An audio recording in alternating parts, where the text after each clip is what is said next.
We were talking about the first Ariyawasa, that is to be endowed with one protection, Ekarakha, according to the Desana, according to the discourse, to be endowed with one protection is in number third, but according to the practice, it comes first. So that's why we discuss discuss the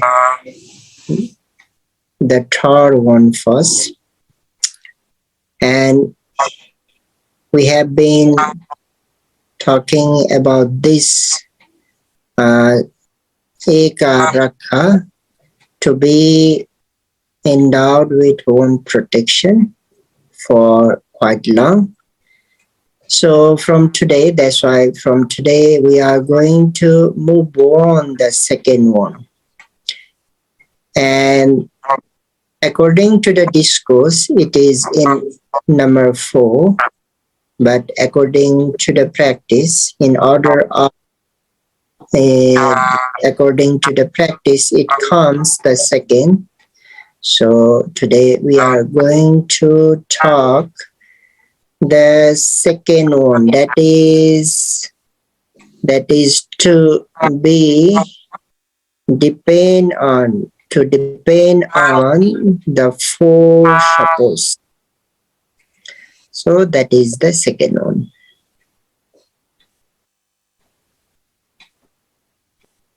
So how we can take this to depend on the four supports is to be endowed with one protection, we have to depend on the four supports. So this is how we can combine these two features. We can combine these two issues. I repeat, in order to be endowed with one protection, we have to depend on the four supports. That unmute your audio.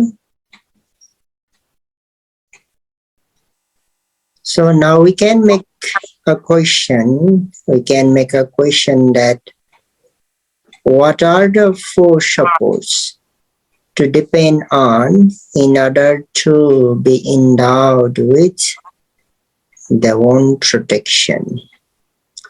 So the four supports to depend on are, so number 1, consuming the four necessities, consuming the four requisites or necessities, that is the first.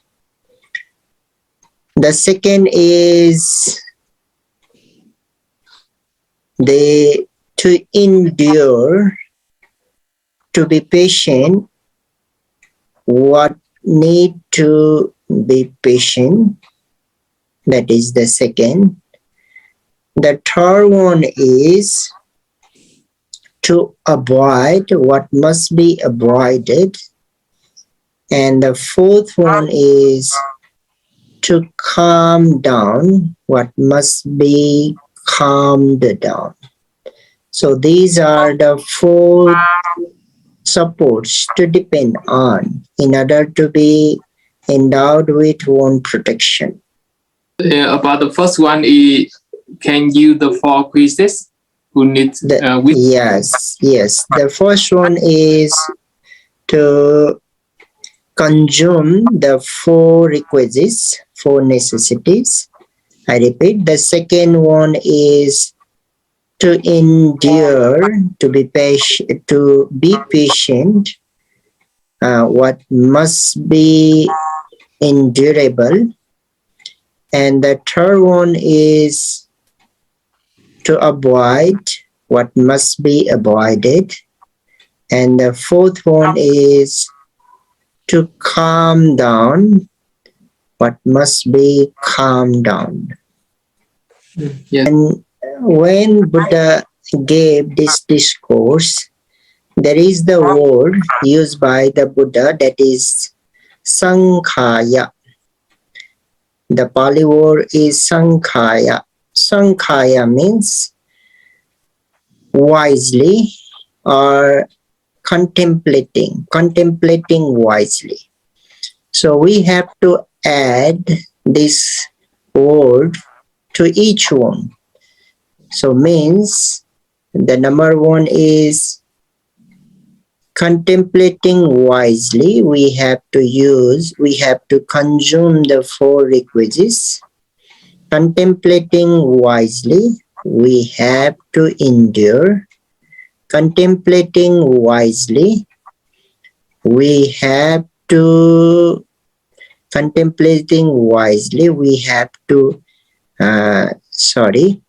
we have to avoid, and contemplating wisely, we have to calm down. So there is the word Sankhaya, that means contemplating wisely. So now let's move to the first one, the first support to depend on. So here mentioned, we have to consume the four supports, contemplating wisely. To understand this one, first we have to understand what are the four requisites or the four necessities to consume. They are, number one, clothing, the second is food, the third is accommodation, and the fourth is the medicine. So these four things are the basic necessities for human.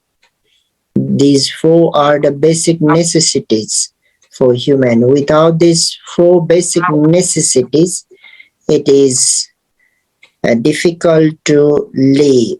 It is difficult to survive. So these four necessities are needed, basic necessities. But when we are consuming these four necessities, we have to consume contemplating wisely. Among these four basic necessities, the first one is clothing.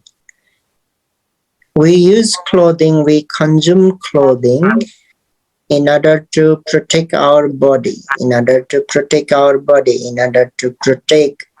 from the rough temperature, from heat, from cold, also to protect from the poisonous insects.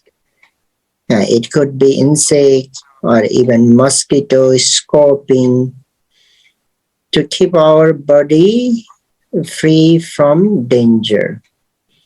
And another reason that we use clothing is to keep the moral shame, hidden, because if no clothing, then it is embarrassing. So in order to protect our moral shame hidden also, we use clothing.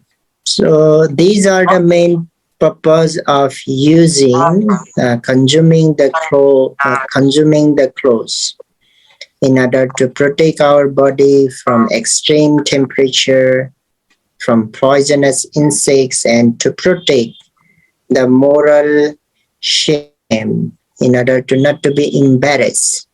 So these are the main reason and the purpose of using clothing. So this is what we have to contemplate wisely when we are using or consuming the clothes. So here I must add that in this way we have to contemplate while we are using clothing, while we are meditating. This is only reserved for the meditators in order to develop the own protection, in order to be endowed with own protection. We monks, we novices, every day have to contemplate in this way. Minimum once a day we have to contemplate that we use the robes in order to not to beautify oneself, in order to not to beautify, but in order to protect from extreme temperature, to protect from poisonous insects, and to protect the moral shame.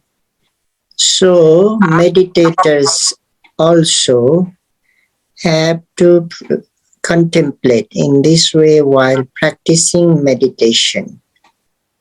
Because why do we need to contemplate in this way is because in order to remove, in order to eliminate the attachment on clothing, because while we are staying at home, while we are living the normal lives, at times we are using the clothing in order to beautify. We choose different kinds of clothes, those which we like. So there are many extra purposes that we use the clothing, but for the meditators, for the monks and the novices, that are not the main reason, because they are practicing in order to lessen the kilesas, in order to lessen the greed and attachment to those things. So while practicing meditation, if there would be so much attachment in clothing, then it could be quite hard to practice. It could be quite hard to lessen the kilesas, especially attachment to the clothing. So that is why, in order to develop the own protection, the mindfulness, we have to contemplate wisely while we are consuming the clothing. The second basic requisite is the food. We consume the food in order to survive, because without food we cannot survive. And not only for surviving, but also to keep our body healthy, to boost our immune system, to boost our immunity, because immunity is needed in order to fight with the different kind of diseases.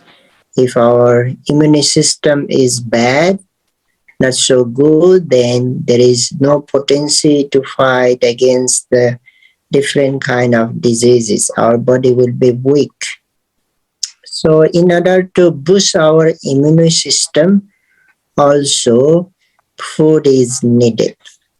And another purpose of consuming the food is to dominate the diseases which are already there in our body. The diseases which are already there, we have to dominate. And also prevention for the diseases which haven't risen yet.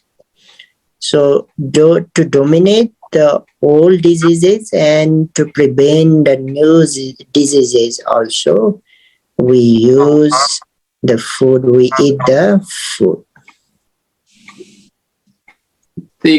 So we need healthy body to practice.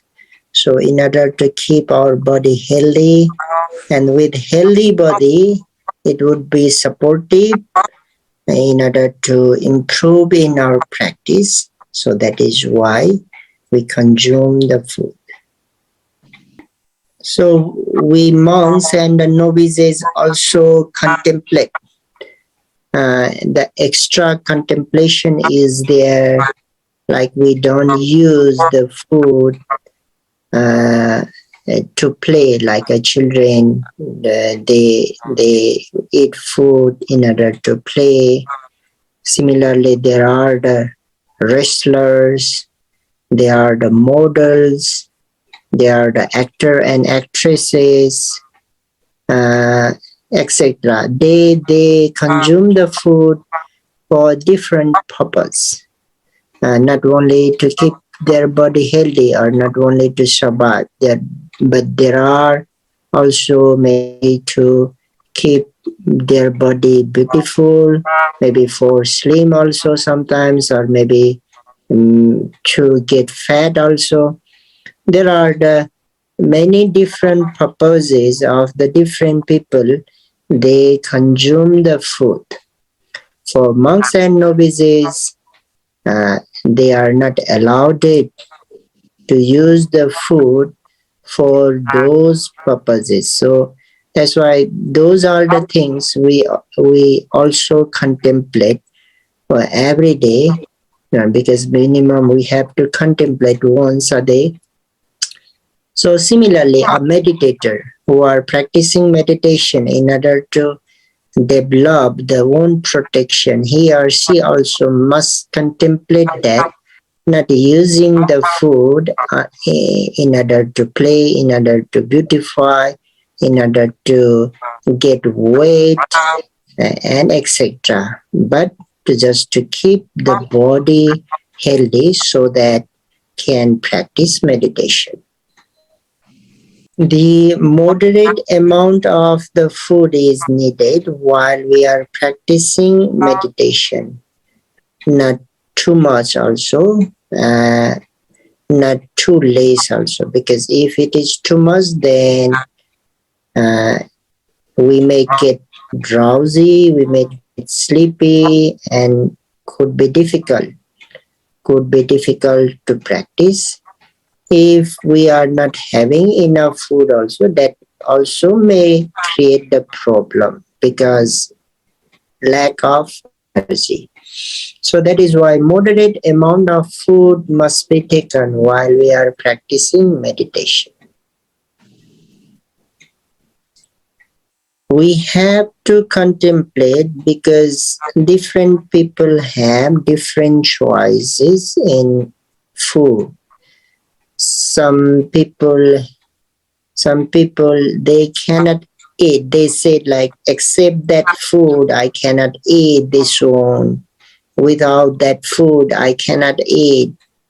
So that kind of choices or extreme attachment to the food is not helpful during the practice, because sometimes we may or may not get that food, especially while we are visiting, practicing in meditation centers, may not be available that choice.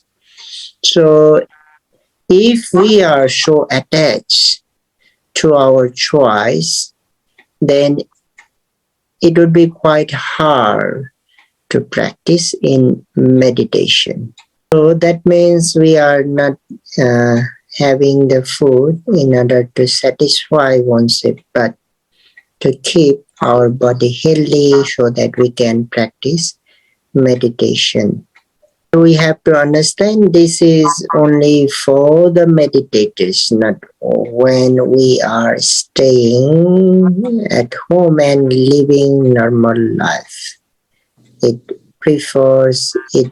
denotes only for the meditators who want to develop, who wants to develop their own protection by depending on or by consuming the food. Consuming the food but contemplating wisely. But it does not mean that you should not do, you cannot do. It would be better if you can do while you are staying at home as well, because it is all about the lessening the kilesas. Third basic requisite is the accommodation, the place to live. So we need the accommodation to stay. Why? In order to protect oneself from the extreme temperature, from extreme heat or the coolness. We need accommodation to live. We need shelter. We need shelter in order to protect oneself from the heavy raining, from the hurricane, from the wind also, and also to protect from the wild animals. From wild animals also we need the accommodation to live. While practicing meditation also we need a suitable place to practice, because we cannot practice in the open area where there is the extreme heat is there or extreme wind is there, the scorching heat, the extreme wind or the hurricane or the danger of the different kind of wild animals. We need a good protection. And not only about the protection, but also about the seclusion. Seclusion is needed in order to practice meditation. So in order to maintain the seclusion, the bodily seclusion, we need the accommodation. So that is why we need the third basic support, that is the accommodation.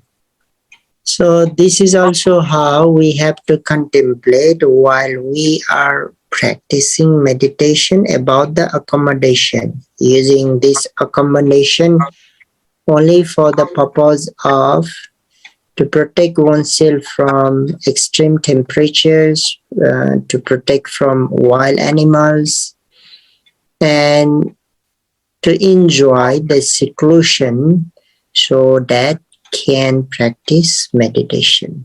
And the fourth basic requisite is the medicine.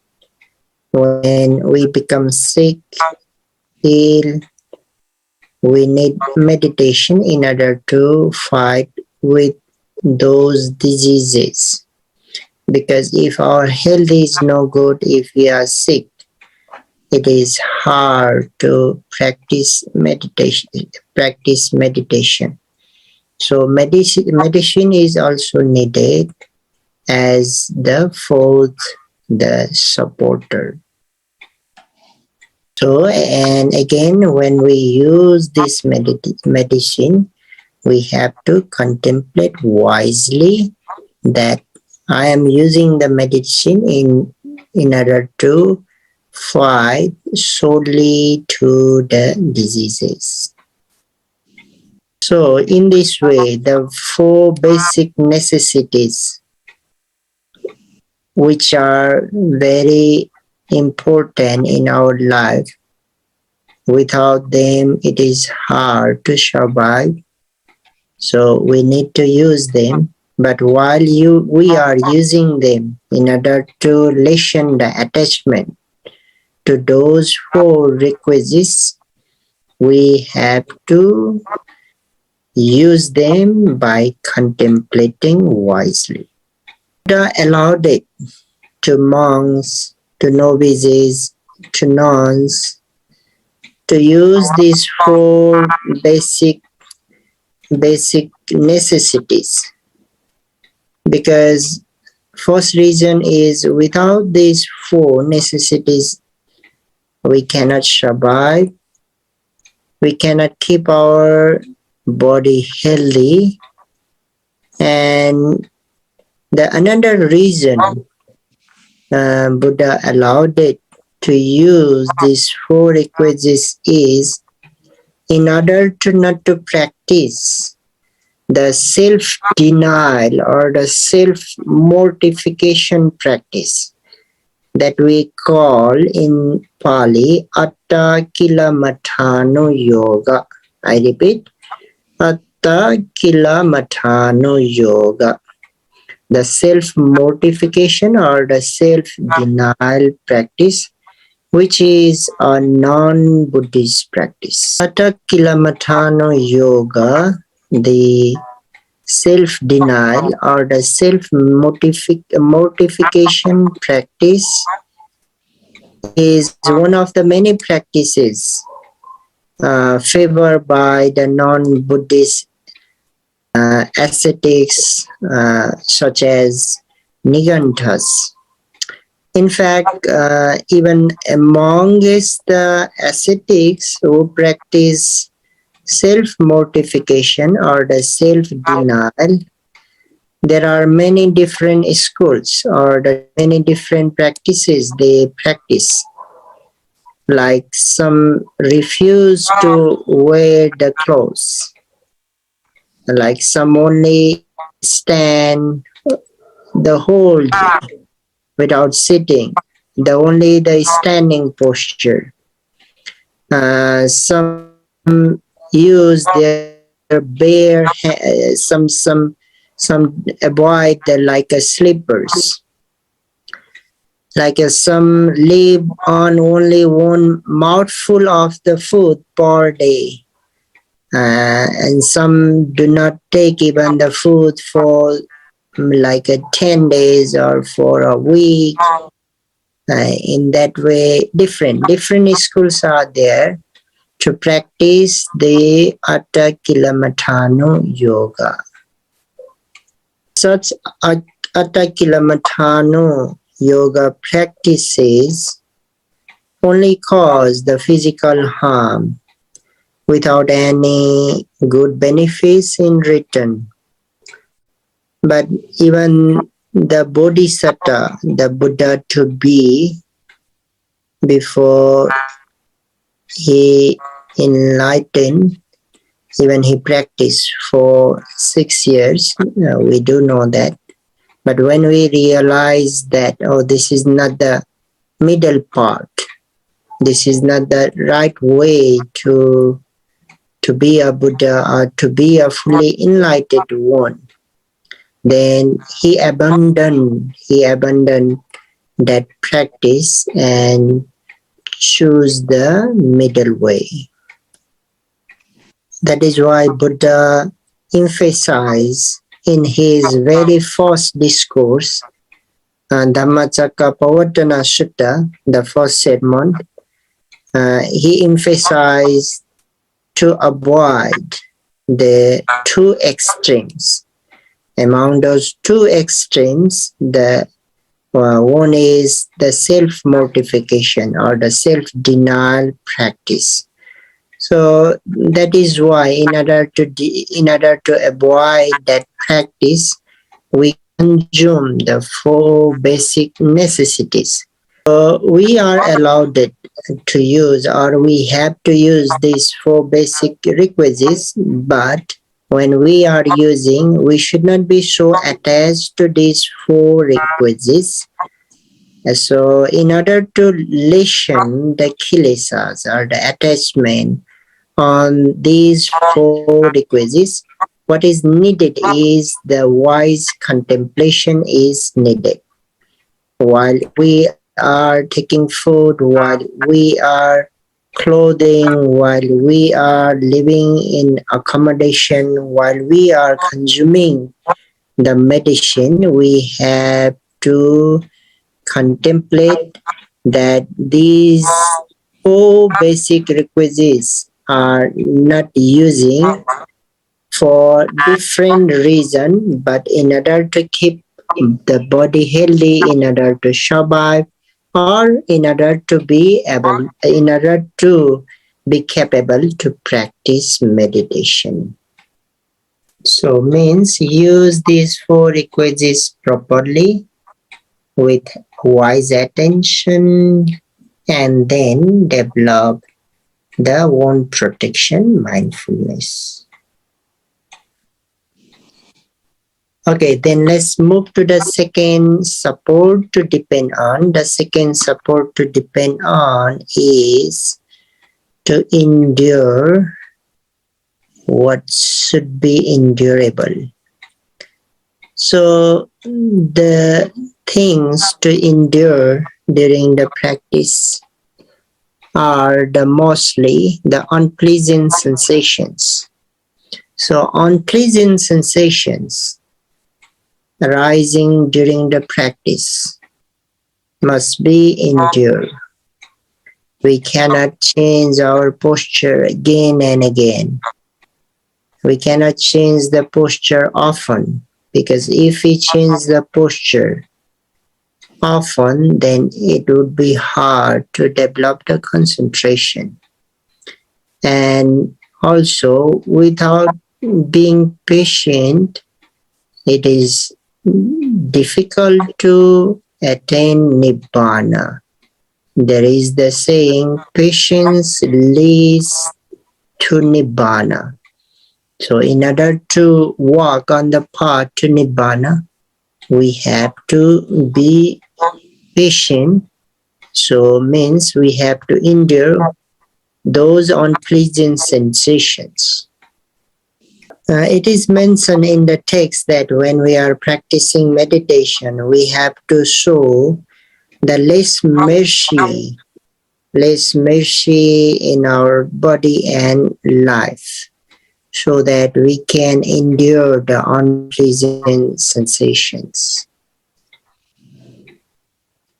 So on the next day, we will discuss how what is the meaning of showing the less mercy on body and life, how to practice, how to endure the unpleasant sensation. We will talk, we will try to elaborate, and we will try to discuss in the next talk. So today, just understand that while we are practicing meditation, in order to develop concentration, we have to endure the unpleasant sensations which are arising in our body, unless it is hard to develop concentration if we are just moving, changing the posture again and again. So for today, by depending on the 4 basic requisites, may you able to practice meditation regularly, and while you are practicing meditation, may you able to endure the unpleasant sensation arising in the different parts of the body. And by being patient, may your patience lead you to Nibbana very soon. Sadhu, sadhu, sadhu. Idame punyang Idame punyam savakkayavaham asavakayavaham hotu. hotu. Idame punyang Idame punyam nibbanasa nibbanasa pachayo pachayo hotu hotu imang no imang no punya bhagang punya bhagang sabba satanang sabba satanam vibhajema vibhasema sabbe satta sabbe satta imang punya bhagang imang punya bhagang labhetva labhetva sukhita sukhita bhavantu. bhavantu. Sadhu, sadhu, Sadhu. sadhu. Sadhu.